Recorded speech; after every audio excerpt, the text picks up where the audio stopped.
Aloha, hello, everyone.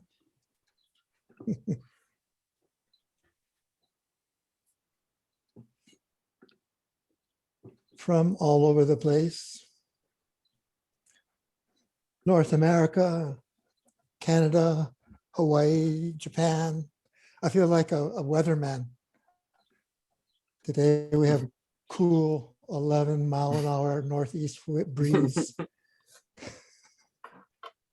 In some places, I'm sure there's snow, maybe Arizona, I don't know. East Coast, yeah. Hi, Matt. Denver. Take a look around at all your sitting mates.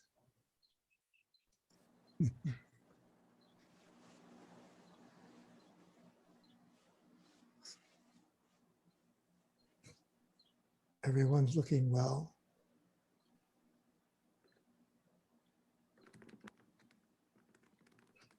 Jesse, welcome back from self-retreat. Thank you. Really good to be here with everyone, and thanks for taking care of it, the space, and everyone maintaining while we were away. Yeah, hopefully you and Michelle will be leading next Sunday. Actually, I think you and Michelle and Pari are all teaching the Hollyhock retreat. So Darine and I will be teaching next Sunday. Great, great. And then we'll just figure out our ongoing rhythm from there on out. But yeah, just thanks so much. And I know Amanda and Darine are not here right now, but I wanted to give a huge thank you to them for hanging in every weekend for the last couple of months. And Jake, thank you so much. And Pari, I don't know if she's here or not, but for jumping in. It just seems like it's been a beautiful team effort, and I do hope some of that can be maintained as we go along into this next year of online goodness. So I'll leave it to you guys. Aloha. Aloha, Jesse, thanks.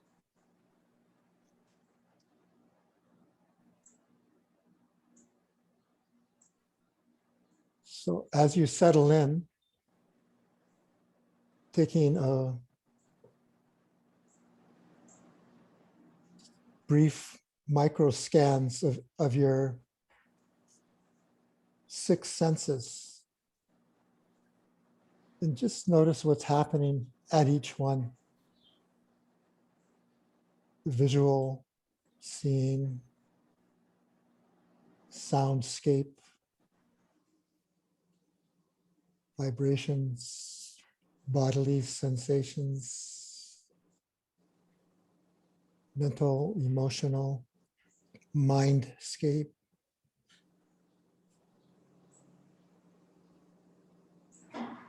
Scent and taste. See if any of these senses in particular feel settled, stabilized. That is, as you're mindful of seeing, hearing, sensing, thought or emotive formations. Where does that Vipassana mindfulness feel most connected? Noticing that sense door being calm, regulated, at ease. And if you like, start there with the moment to moment fluid stream of silent awareness. An awareness that notices without commentary, the occasional thought formation.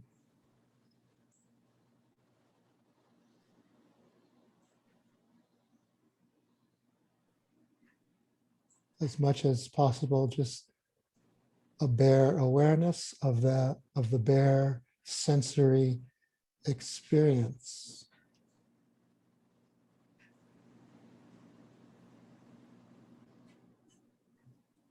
Light and imagery, sound vibrations, streaming like a river. fragrance or flavor.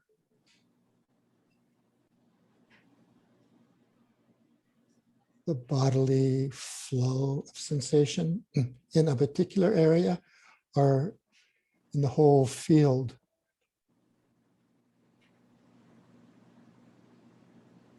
of body sensation.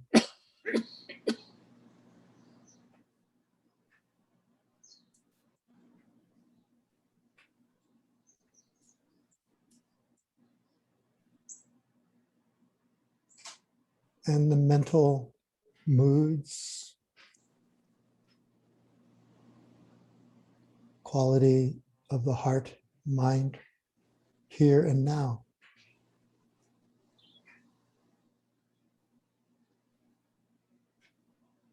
Feeling no rush to the next moment or reaching back to see what just disappeared the moment before.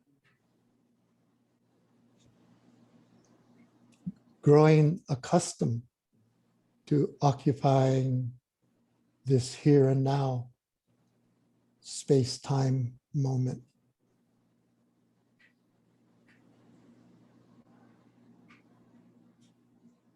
Is it smooth? Is it pulsing, shifting?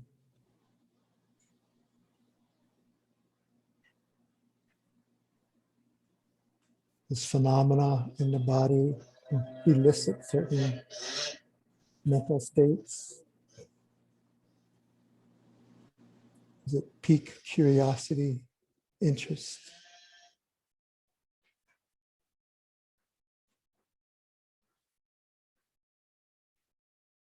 Is there a place in the body that evokes calm in the heart mind? Or the other way around?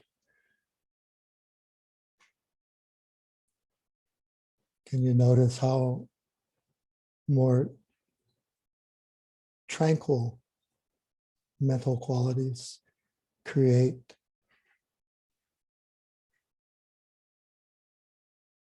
calm bodily formation?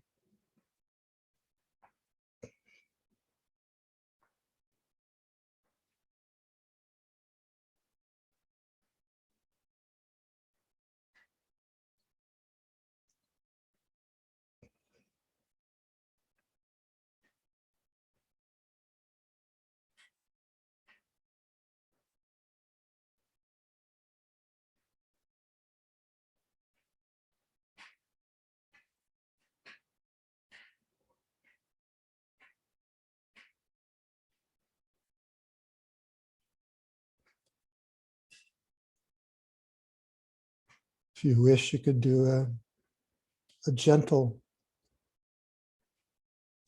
mindful wash through the body. Starting at the top of the head, feeling the sensations at the crown,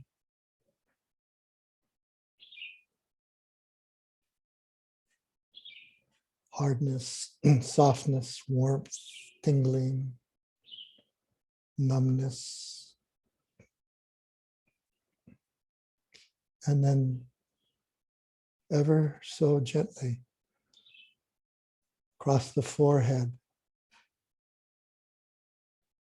the back of the head, and the sides of our heads. Just letting all the facial features come into mindfulness arena of awareness. The ears, cheekbone, chin, the bridge of the nose, eyebrows, lips, and inwardly, bones structure of our skull cap, the brain as it rests And the head as it rests on the shoulders. Feeling the balance of the head, the top of the body, connected with the spine, running down our center.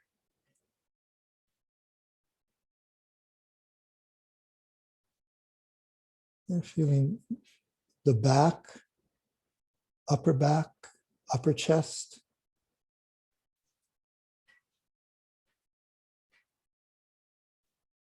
Internalized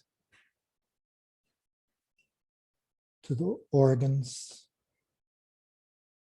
that are protected by the rib cage.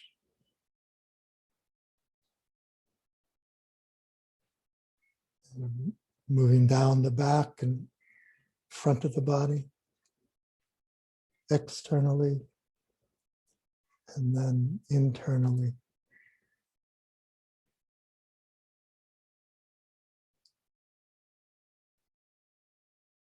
And down from the upper arms.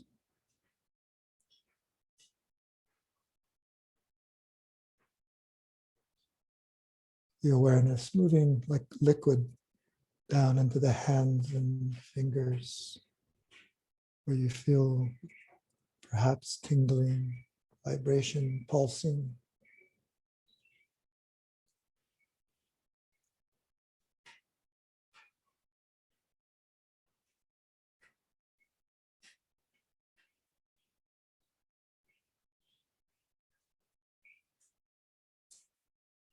Aware of the head as a kind of focal point and center of the body, and of the rib cage as a second vessel or holding place.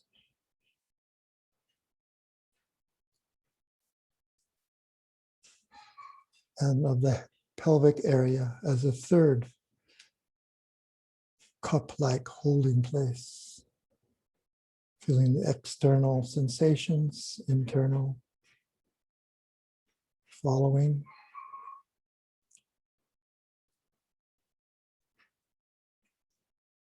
Then moving down the legs to the knee, lower leg, foot and toes of each leg.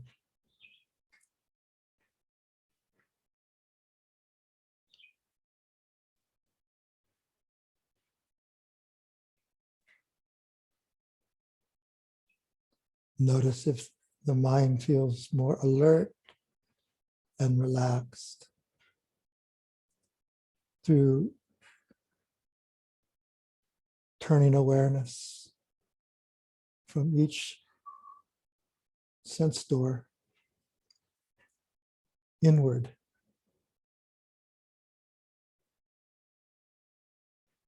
into the interior and resting right there at the sense door.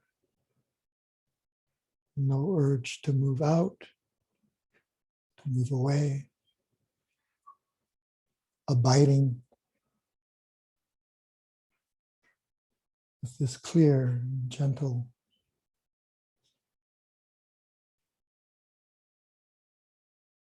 pure awareness.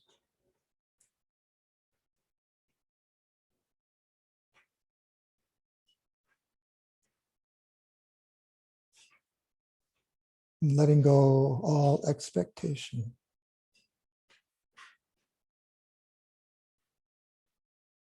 Holding to no agenda from before this moment are projected into future moments. Having the sense nowhere to go and nothing to do.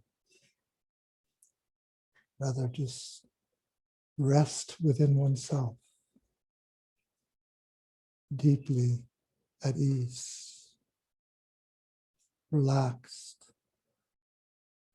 abiding in this ease.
In the last minutes of the meditation, if you wish,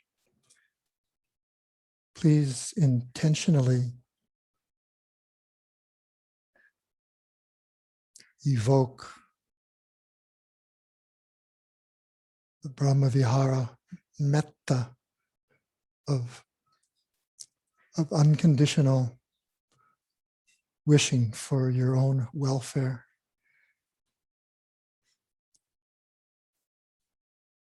And feel it within your body, the wish for your own body, mind ease, buoyancy, resilience, affection.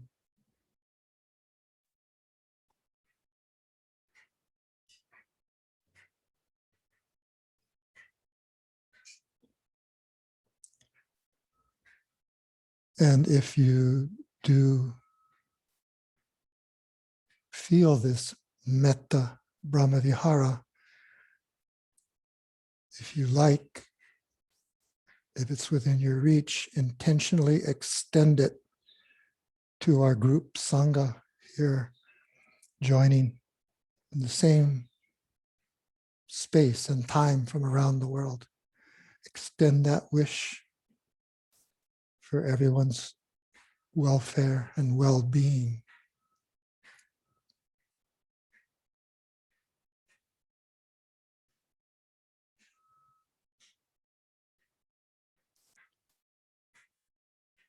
At the same time, being aware it is being extended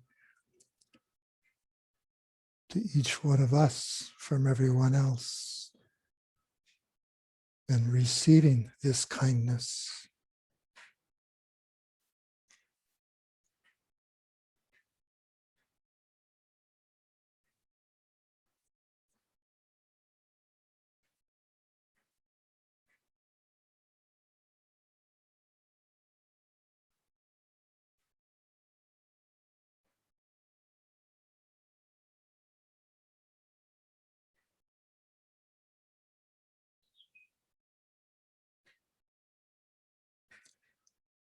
Feeling the connection, the oneness between us all, and aware of the purity of the intention for unconditional loving kindness.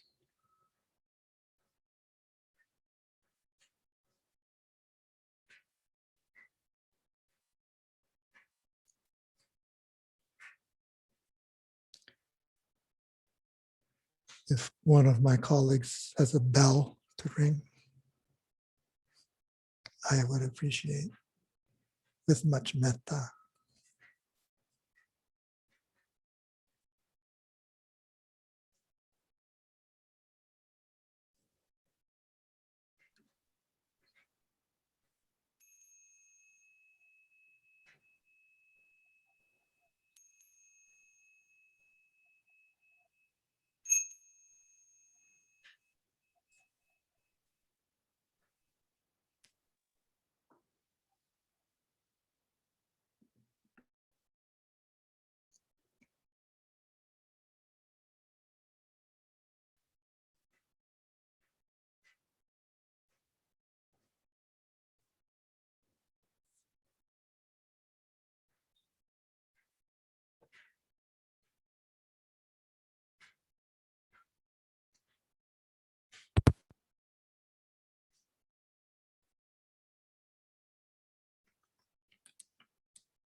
Whenever you're ready, Jake,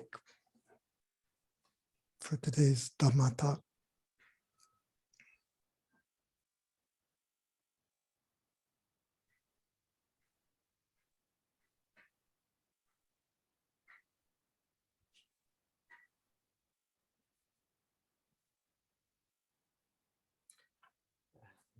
I wanted to talk today about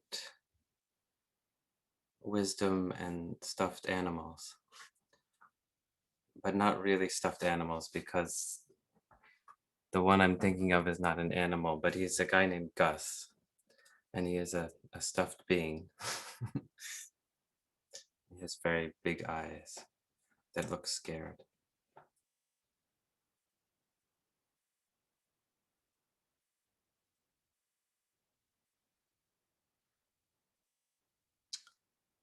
I've heard a story from Michelle, if I'm getting it right, when she was practicing with Upandita, it was really important to her to have her stuffed animal. And I was thinking of that in a time, remembering that at a time when I was really in the midst of a process of purification, the kind that feels like release when it's over and we're through it, but does not feel very nice when we're in it.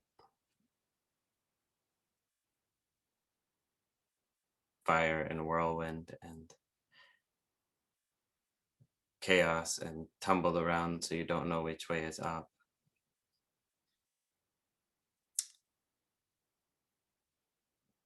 Outer, outwardly and inwardly.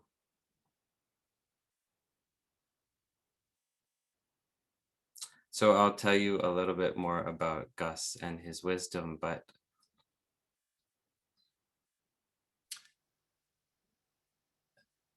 the process of purification is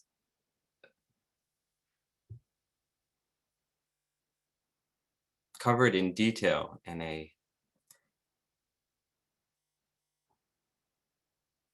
text called Visuddhimagga, the path of purification. Renowned commentator Buddhaghosa of the Theravada Buddhist tradition, writing in Sri Lanka, produced a whole compendium of practices and detailing from a particular textual perspective the process of purification, the heart and heart mind.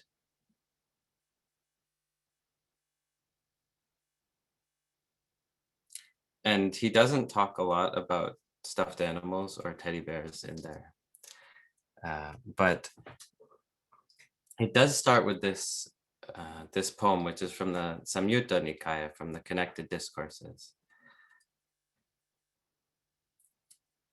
Antojata bahijata jataya jatita baja. Tangled inside, tangled outside. People are tangled in a tangle. Tang tang gotama pachami. Ko imam vijatiye jatang. So I asked Gotama this: who would untangle this tangle?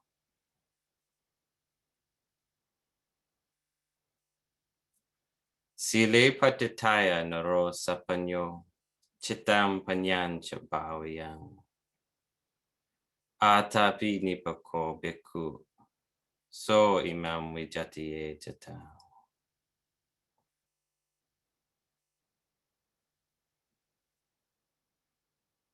Sile patitaya means having established, standing on the firm ground of one's upright,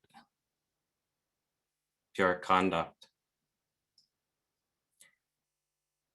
Naro sapanyo, a wise person. Chitam panyan chabawiyang, cultivating the mind,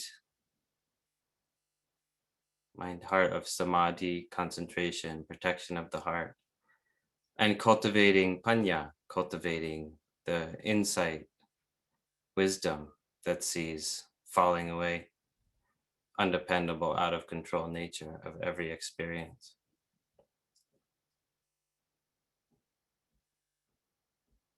Atapi nipoko bhikkhu, a bhikkhu, one who is seeing the danger in the round, going round and round these cycles without breaking free, stuck in this tangle without cutting through. Nipako is another, a third meaning of wise, and I'll come back to that. Atapi is this burning energy of courageous persistence. And it's kind of funny that my video has gone very red tonight. This burning energy, I was thinking. Atapi has that root of tapas, of fire, but also of courage. So the poem doesn't, and the Visuddhimagga, this rather dry textual compendium of path of purification, does not talk a lot about stuffed animals, but it does talk in this poem about three kinds of wisdom through which one would untangle the tangle. So first it says, Silepatitaya naro sapanyo. Sapanyo here means knowing what's ethical, what's wise, holding oneself in the world. A person who has that kind of knowledge of cause and effect. And then it says cultivating this mind, chitta, cultivating the the protection of mind, quiet, of concentration. But also the Vipassana wisdom that sees experience, including concentrated, protected mind state, just falling away in any moment. Nothing we could hold on to. And then the third kind is the kind I want to focus on tonight. Atapi nipako bhikkhu. Nipako here, the Visuddhimagga explains the verse as meaning a kind of nurturing, caring for wisdom, like a supportive wisdom. And this is where I think stuffed animals come in.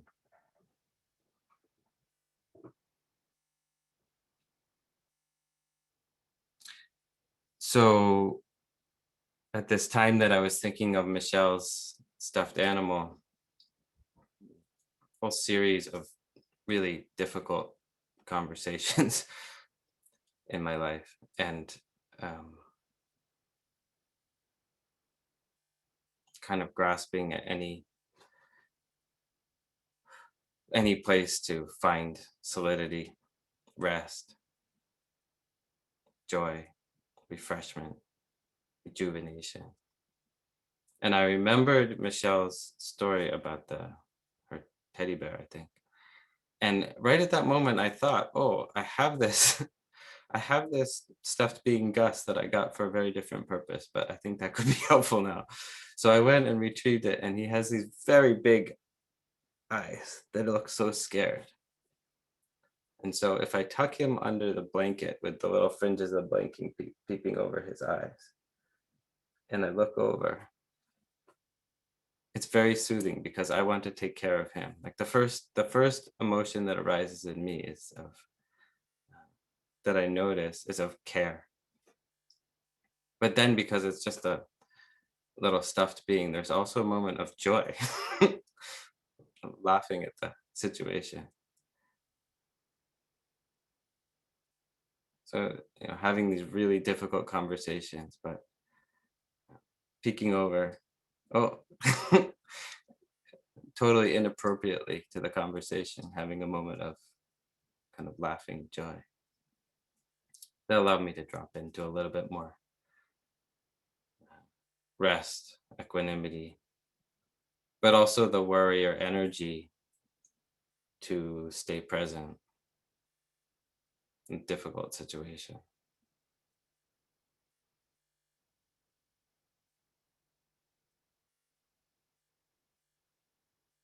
So around that time, difficult series of conversations in my life, I also had a good friend who knew me and knew the situation very well, and uh, taking walks with him.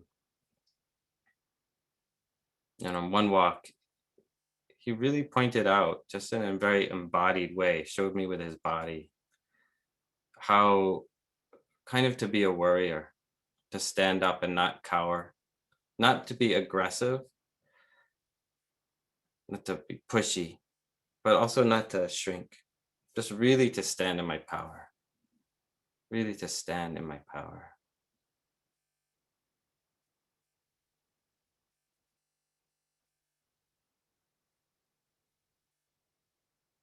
So together with that suggestion, trying to put it into practice a little bit more, just standing in my power in these difficult conversations and peeking over at my friend Gus with his big scared eyes. I began to do it. I began to embody just a little bit more that warrior energy.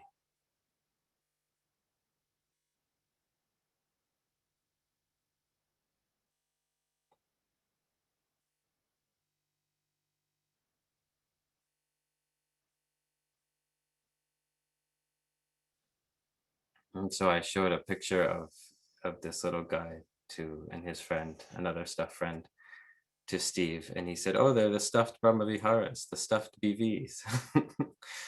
They really were calling those out of me. Just I'd look over, there's the care. Oh, I feel bad for this guy with his scared eyes peeking out of this hip cover. And then I feel joy because I'm laughing because he's just a stuffed little guy. And then I can rest a little bit and enough equanimity, enough even groundedness to stand my power, stand in my power with that warrior energy.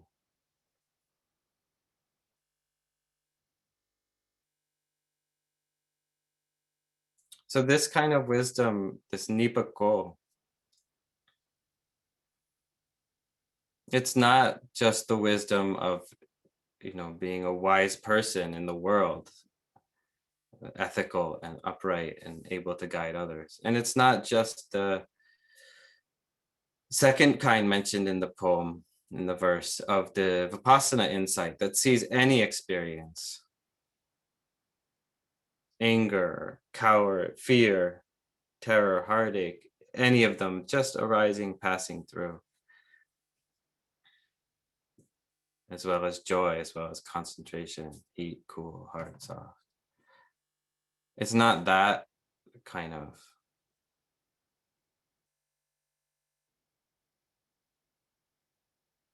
moment to moment wisdom. This third kind, I tried to check today with our a friend, Hawaiian expert, who some of you know. We translated together trilingual Pali English Hawaiian version of the Metta, Karaniya Metta. I tried to check with him, but I didn't hear back. But I think, here's what I think. Maybe I'm wrong. I think this third kind might be gotten at a little bit by the Hawaiian idea of akamai, kind of being able to know how to navigate in a particular situation. Nipako.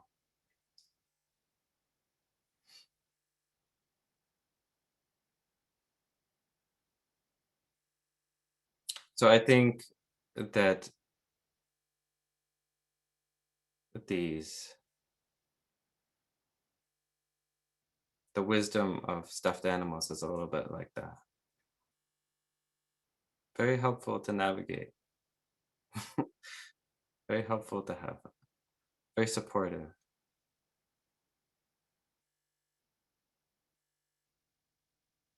That's the wisdom of stuffed animals. Or in this case, Gus.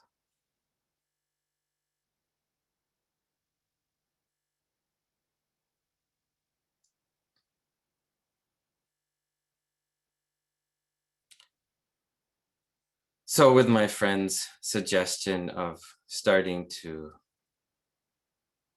learn little by little to stand in my power, not be pushy, forward aggression, but also not the tendency I had to cower, shrink away. And also with Gus's help, peeking over whenever I needed to, and other good friends. I started to find that even though there was still that outward tangle, bahijata, outward tangle, the inward tangle started to loosen.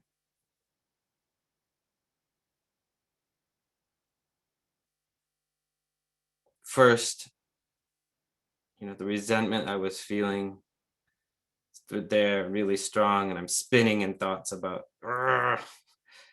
But slowly I started to feel that just as a cover, a defense, protecting me from feeling a deeper kind of terror.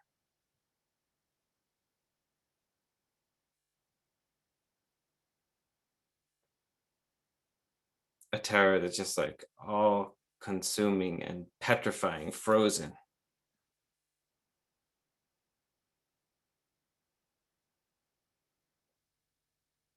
So not out of the inner tangle yet, but the first strand is pulled because the resentment that I was spinning in thoughts about,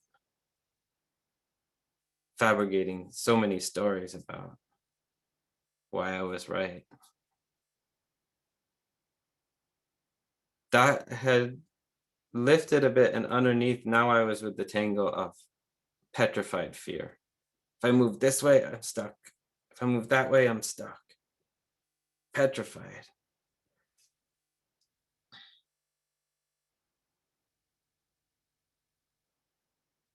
And still, with that kind of quiet, still warrior energy, and peeking over at my friend Gus. That layer too started to feel like a defense against feeling a deeper heartache. That the petrified fear was really doing a service. It was protecting me from having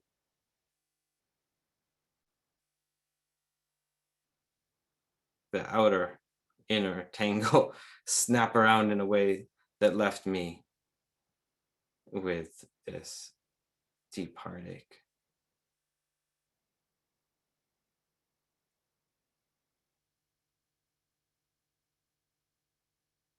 Hard under my heart, burning,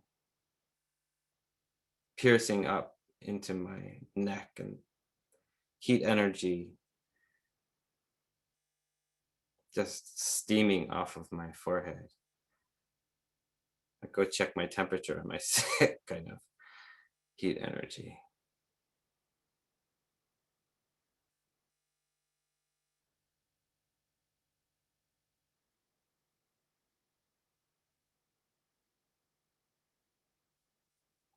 And then a few days later, I was walking again with my friend and with my other friend Gus in my backpack. And I was trying to describe, that feeling of heartache as the resentment had peeled away, and underneath I felt the terror. And then as I started to see how the terror was actually terrified of falling into this situation of heartache. And so the terror wasn't there so strongly anymore, just this intense heartache. And I'm trying to describe to my friend, what this heartache feels like. And as I'm describing, right, this hardness under my heart shooting up through my neck and into my face, and it just came out and I wailed.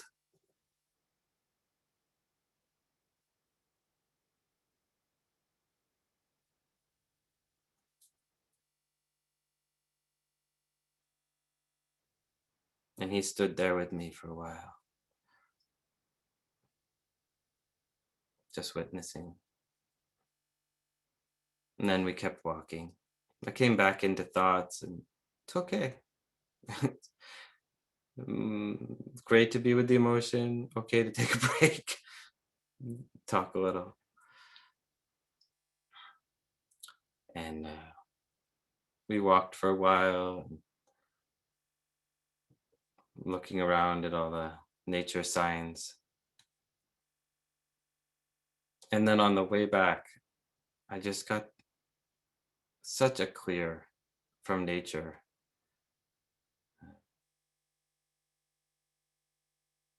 from the land that I was on. Such a clear warrior sign. I took it that way. He took it that way. Of needing to step into this soft, quiet, not aggressive, but also not shrinking away warrior energy.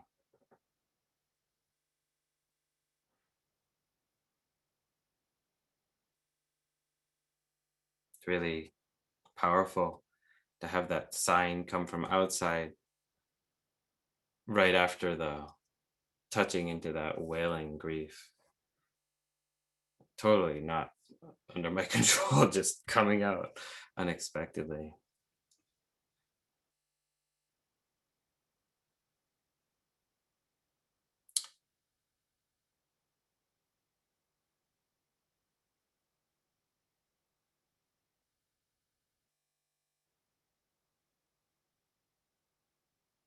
Uh, One of our teachers who really embodied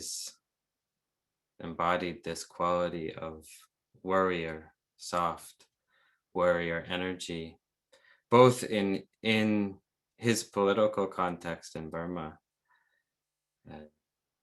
He passed away before this latest dire, heartbreaking situation.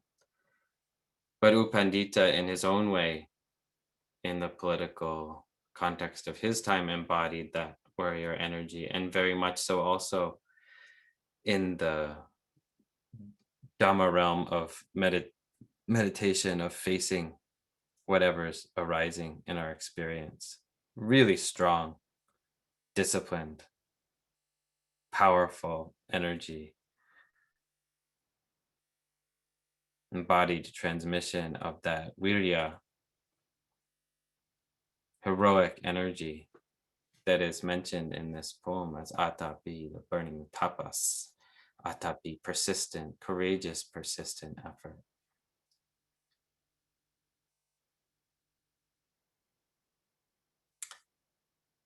And some of you have heard me tell of a time in my practice with Upendita when that really went into overdrive for me. When there really wasn't enough calm, rest, ease, equanimity. Just started to take on the warrior energy so that it was out of balance, way out of balance in my particular case at that particular time. And one way that that manifested after a while of spinning out was a real kind of self-hatred. I felt like the one thing I had wanted was to be a good meditator, a good meditation teacher, and I had failed irredeemably. I was thinking about that time because the heartache, there was so much chaotic panic spinning that I couldn't really feel it clearly, but the heartache was a similar sensation underneath.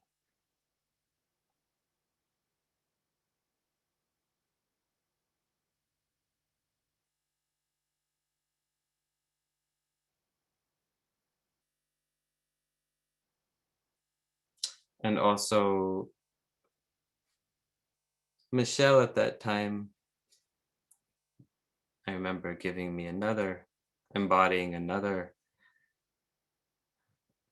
lesson in this Nipako Akamai kind of knowing how to navigate wisdom. How to navigate with this place and someone in me, in this case, in the feeling like a total failure, completely crushed. There's no wanting to let anybody else into that. It's very difficult to help somebody in that state when they're crushed, rejecting themselves. Just embodying this sense of, I'm not coming closer unless you invite me in, but I'm also not going away.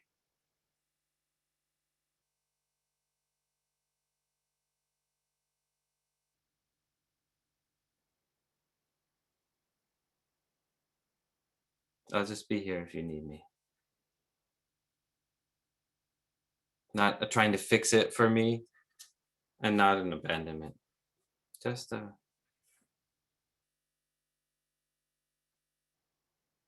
presence.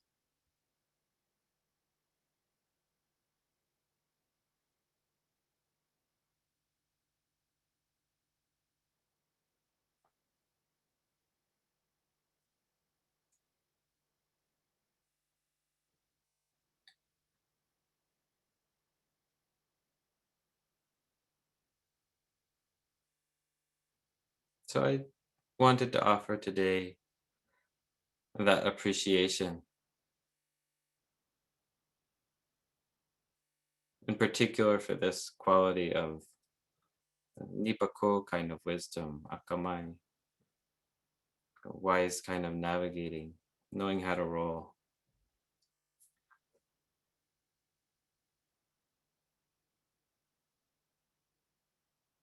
There is in this poem that the Visuddhimagga begins with, there is an understanding of the importance of a solid ground of purity of conduct, sile patitaya, and of the kind of wisdom that understands what actions lead to what results ethically. A wise person like that, Naro Sapanyo. And an understanding of the importance of cultivating the beautiful qualities of concentration and the Vipassana wisdom that sees even those beautiful, sublime qualities as just falling away, undependable, not under our control.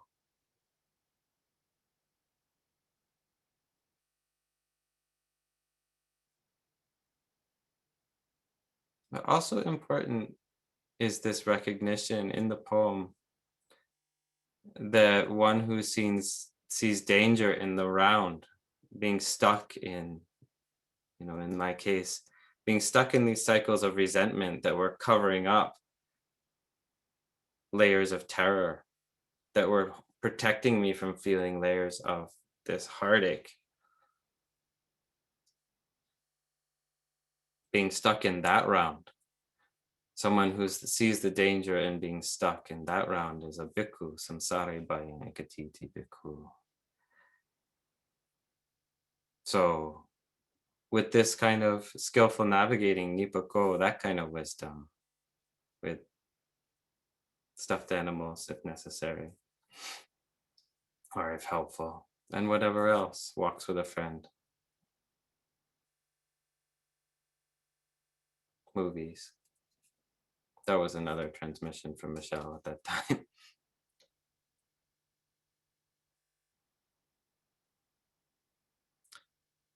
With all of that, with that Nipako kind of wisdom, atapi, this courage that stands in its power, not shrinking away, not cowering away, also not pushy, but stands in its power. Warrior energy. Silepa titaya norosa panyo, chitam panyan chabawayang, atapi nipako beku, so imam wijati jitam. Standing on the ground of pure conduct, a wise one, cultivating the mind, heart, and wisdom of insight. One who sees danger in the round, bhikkhu, wise like Nipako, with stuffed animals and movies and friends, with this courageous standing in their power energy. So Imam Wijati Ejitam, that one would untangle the tangle.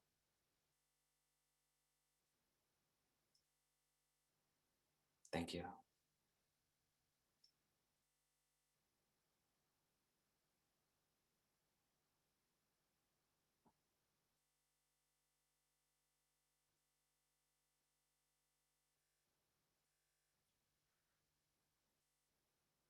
And then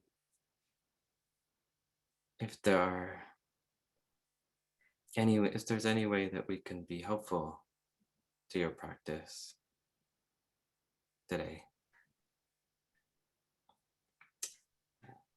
we'd be grateful for the opportunity.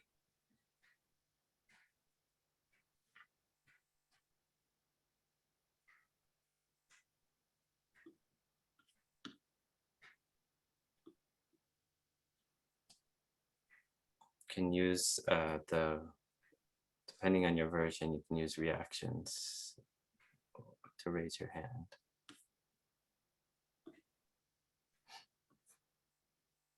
Isn't it cool though? My camera just decided to be red tonight, like embody that burning energy. I don't know why tonight.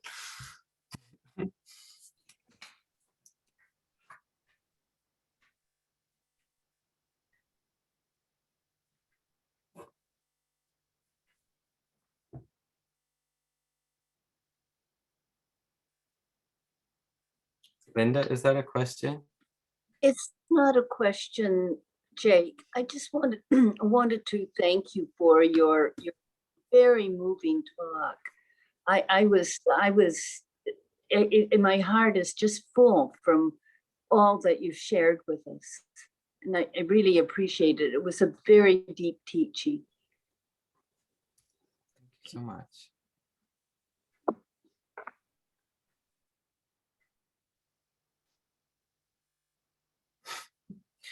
Not fun going through though.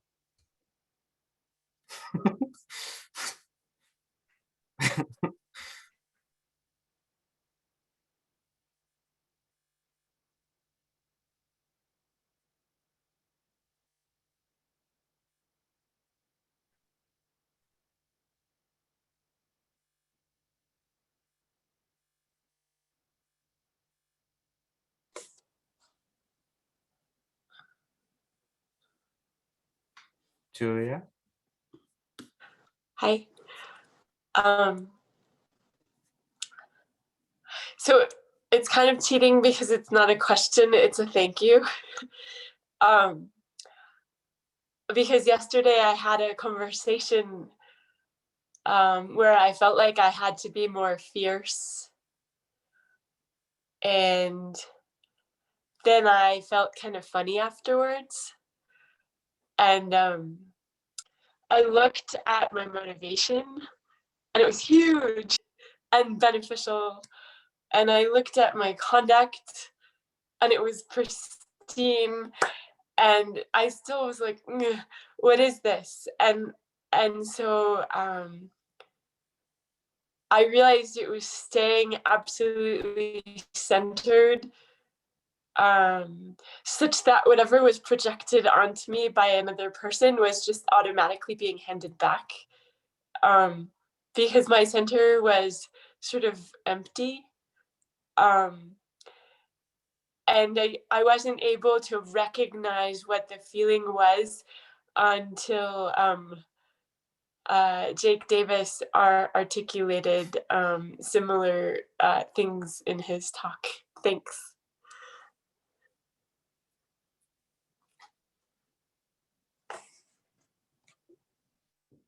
Any thoughts, Steve?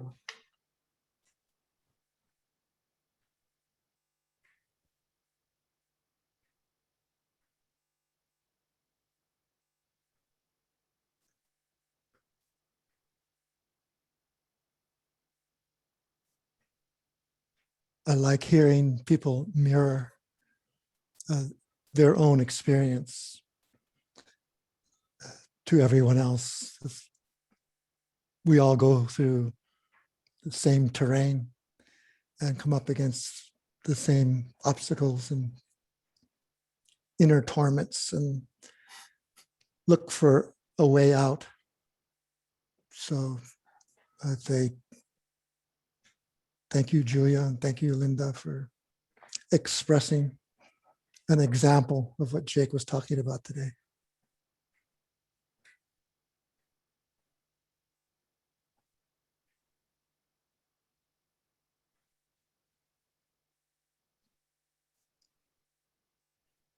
I don't think anyone's a stranger to the journey.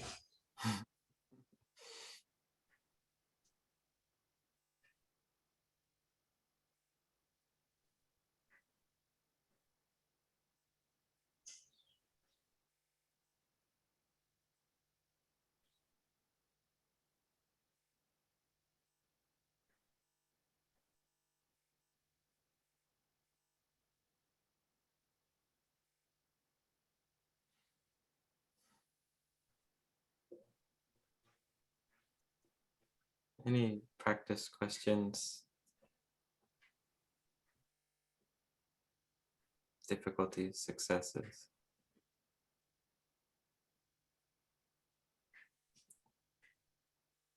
The way is perfectly clear.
I'm curious how people are managing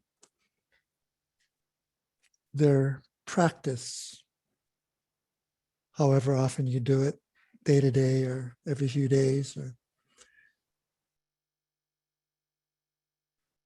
in addition to here sitting together on Sundays where we kind of feel the mutual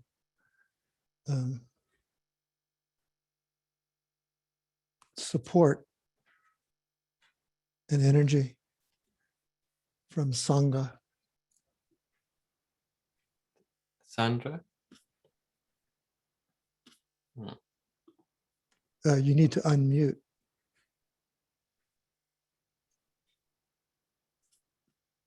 Unmute some more.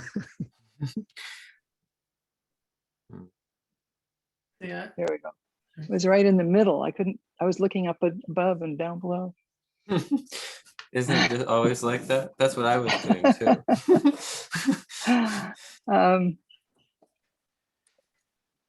I don't know exactly. I mean, I know what I want to say, so let's see what happens. Don't know how it's going to come out. So for years, I have off and on practiced Vipassana with various opportunities and never really had a regular practice. And it's still true.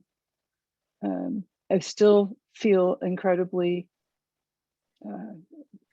committed to it and not practicing it regularly. I don't know how to make sense out of that.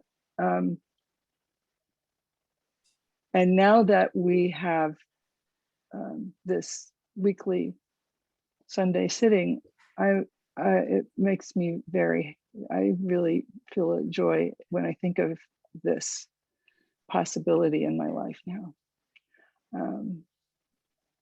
And I'm going through a lot of big stuff that is extremely painful. So I can't explain it, but this all helps me so much. And everything that you just expressed in your talk, I can relate to and feel, in some aspects of my life, I'm definitely very deep in a tangle that's extremely painful. And yet, I have that sense of the external aspects of it and the internal aspects of it. And trying to, and working on just being mindful of practicing the awareness of the inner process and the finding the quiet and the stillness, and not, and then alternatingly get hung up on all the external stuff and my own self judgment, which is the big elephant in the room, and being aware of that too, and being compassionate to myself in all of that. So as far as sitting every day, I don't. Looking forward to retreats, I do a lot. I look forward to retreats because they do a tremendous service. So what is my question? Part of me,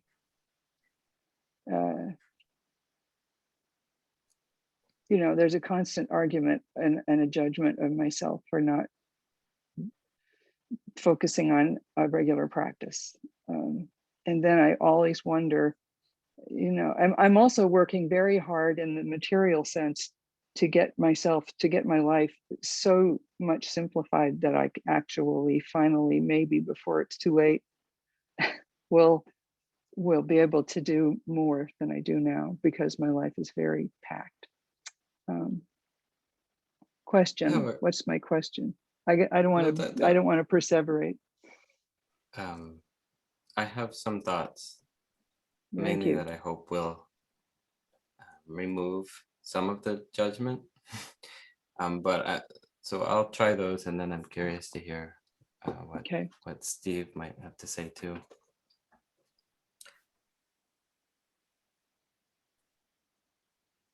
If I could, I'd almost like to just remove the idea of meditation entirely. Mm. And replace the idea of cultivation. Bhavana is what's used in the Pali, which means also like cultivate a field. And so now we're talking about not this like idea of, ooh, meditation, but rather, what are we cultivating right now? Right now, what am I cultivating? Because here's the thing, it's both a good thing and a scary thing. We're always cultivating. We're always cultivating. You can't stop cultivating. The question is, are we cultivating what we want to be cultivating? That's the question. So in that light, am I cultivating distraction and annoyance and graspiness right now? Or am I cultivating clear awareness? Or am I cultivating goodwill? Or am I cultivating just a grounded, even equanimity? So I think that that can be inspiring in a certain way to practice in whatever posture you're in. You're sitting, okay. And you're sitting right now, maybe, from what I can see on your screen. So as you're sitting right now and talking to me, what are you cultivating? And then also when you're standing, or when you're walking, or when you're lying down, what are we cultivating from the moment we wake up to the moment we go to sleep? So in that sense, like, removing the idea of meditation can be freeing in a certain way, but also give an urgency, because like, what are we cultivating at any moment? And then last thought, and then I'll turn it over to Steve. I do think the idea of setting aside practice time is a really useful tool. It's just a tool. It's a tool like using an anchor, like directing the attention in a certain way, like using labeling. It's a tool to think, okay, now is the time I'm practicing. But it's a useful tool. But I've heard Steve suggest, and for me, it really worked well. Just try to do that for 2 minutes or 30 seconds. Just aim like that, and then see, once you've sat down and got yourself and you're connecting with experience, does the desire to keep going doing that arise for another 30 seconds, and then another, and then another. Great.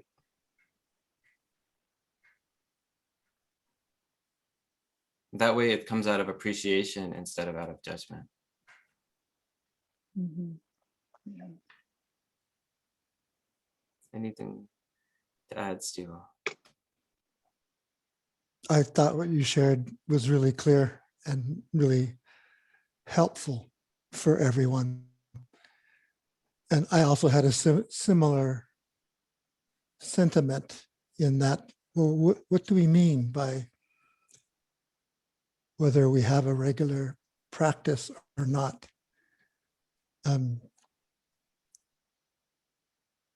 For myself, these days, the most formal sense of practice is when we teach a retreat or these Sunday sittings.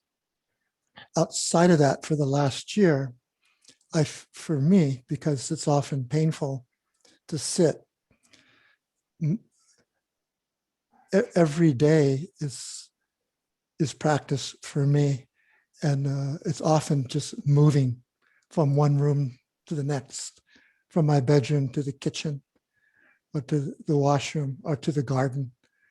Like today, when I thought, well, do I have time to do a little formal meditation before the Sunday sit? I actually decided to go and rake the leaves from this rather large garden in the back. And I have to move slow. I have to move slow and be careful. It's not a good idea to get a wound on blood thinners, right? So I'm clipping and pruning and raking and all this, but really slowly, carefully. I won't even say meditatively, but it's what it is. I'm aware of what's going on when I pull the rake, or when I prune something, and when I pick up the leaves and put them in the bin. It's all a kind of a meditative dance, more than anything I would have formally pronounced as formal practice. So as you were talking, Sandra, I was thinking, well, as Jake said, in a way, we're always cultivating something. And are we cultivating something that's helpful or hindering? Are we cultivating things that lean toward attachment and aversion and delusion, or things that are more generous to our being and others, and more kind and more wise in how we comport ourselves and conduct our speech and our thoughts and actions. So it's more loosely defined. And I think, if anything, this past year has taught us ways to be resilient and adapt. And that means from the practice point of view, as well as everything else.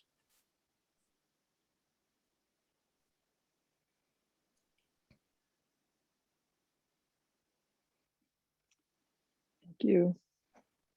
Thank you. Thank you.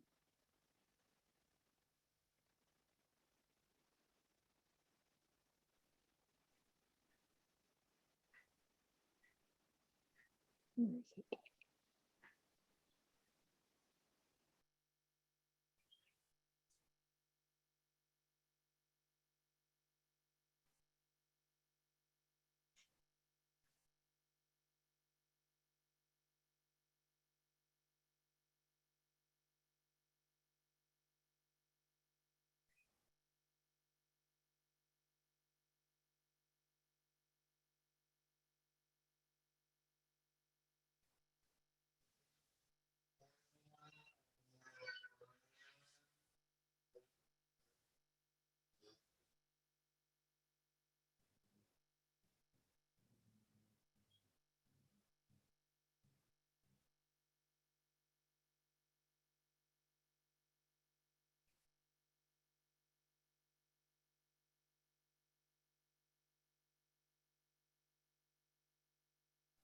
Jane?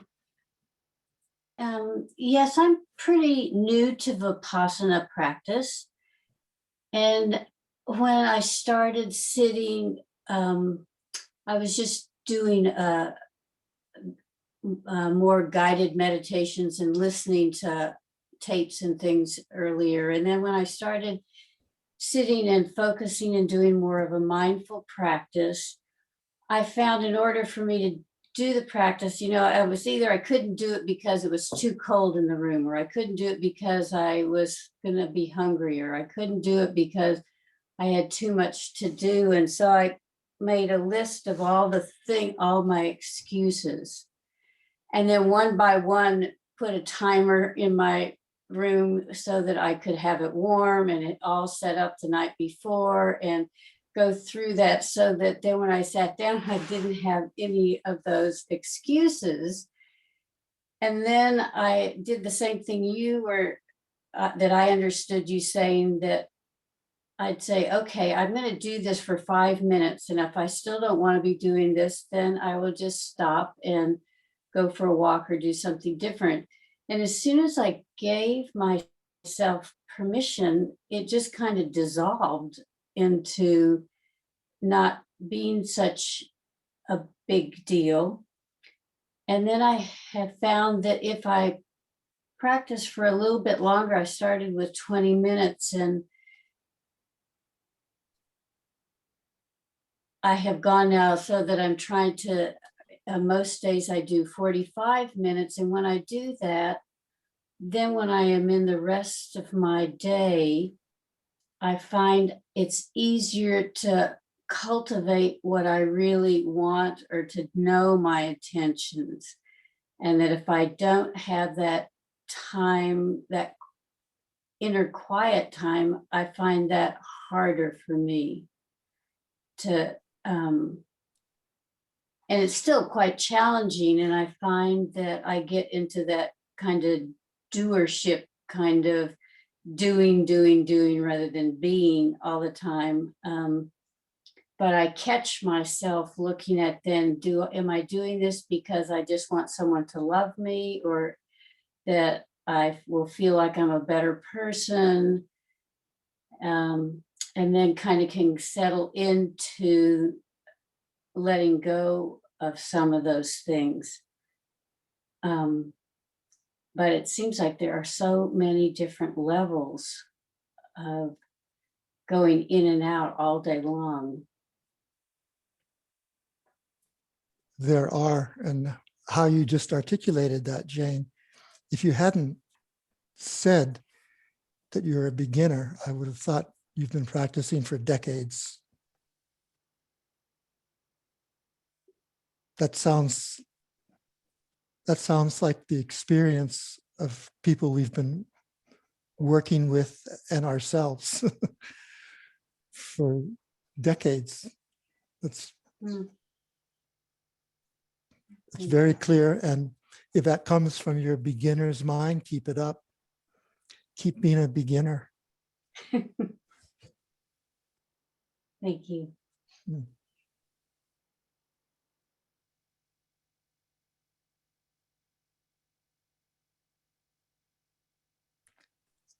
I don't know if you want a further response.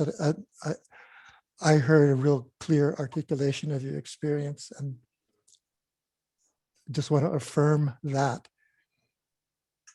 Thank you. There's nothing you need to change. Thank you.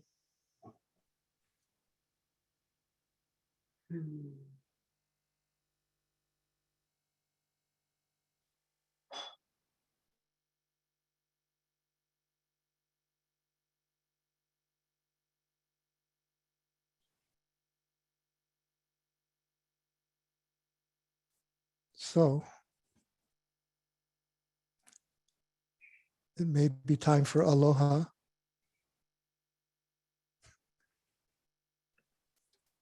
And everyone appreciating our co-created quilt from around the world.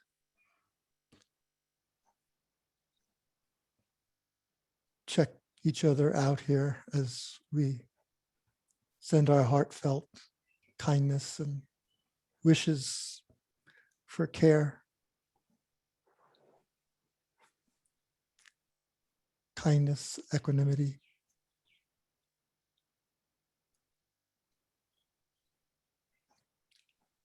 I would let folks know that Michelle sends her aloha, her deepest and broadest aloha to everybody. But she's had a little of a wallop of a reaction to her first Pfizer vaccine dose. So she's resting today, but she's doing well and is looking forward to seeing you all again soon.